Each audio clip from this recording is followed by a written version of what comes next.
नमस्कार, आप देख रहे हैं भारत समाचार लाइव और मैं हूं आपके साथ साक्षी। दाहोद में भगवान जगन्नाथ जी की 19वीं रथ यात्रा बेहद उत्साह और हर्षोल्लास के साथ संपन्न हुई। आषाढ़ी दूज के पावन अवसर पर भक्तिमय माहौल के बीच निकले इस भव्य रथ यात्रा में बड़ी संख्या में श्रद्धालु शामिल हुए और पूरा नगर जय जगन्नाथ के जय घोष से गूंज उठा। दाहोद के हनुमान बाजार स्थित रणछोड़ राय मंदिर से शुरू हुई इस यात्रा में भगवान जगन्नाथ जी, बलभद्र जी और देवी सुभद्रा जी रथ में विराजमान होकर नगर भ्रमण पर निकली थी। रास्तों में भक्तों ने पुष्प वर्षा और जयकारों के साथ भगवान का स्वागत किया। भजन कीर्तन की मधुर धुनों और अटूट श्रद्धा के माहौल में ये 19वीं रथ यात्रा शांतिपूर्ण तरीके से संपन्न हुई।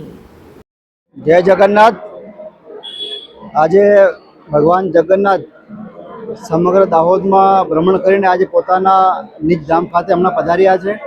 समग्र दाहोद में भ्रमण कर दाहोद शहर તેમજ दाहोद ग्राम्य અને दाहोद जिल्लाना लोको भगवानना दर्शन કરી ધનભાગી થયા છે અને આજે ભગવાનને अलग अलग लोकोए पण दरेक जग्याएथी अलग अलग लोको અને अलग अलग झांकीओ साथे सरस सांस्कृतिक कार्यक्रमों साथे समग्र दाहोद में भ्रमण कर्युं।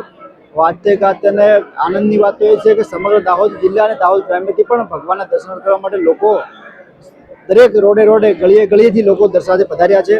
એટલે ભગવાન જગન્નાથજીના આશીર્વાદ આપણા સૌ પર બન્યા રહે એ જ શુભેચ્છાઓ અને ભગવાનને પણ પ્રાર્થના કરે કે સમગ્ર દાહોદનું जीवन लोको खुश खुशहाल रहे एवी ज भगवान ने प्रार्थना। जय जगन्नाथ।